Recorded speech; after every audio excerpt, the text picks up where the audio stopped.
はい、セラカップっていう。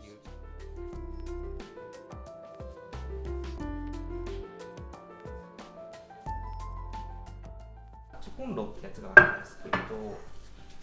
これも実はキャンプ用品なんですけれども、もともとはこれで火にかけて中に野菜とか調味料を入れて、ほっといて焼くってものなんですけれど、これ同じような感じで、肉とか魚で調味料を入れて、で蓋してこれをこのまんまこんな感じで入れて、あとやっぱりこういう火とかは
リログループ。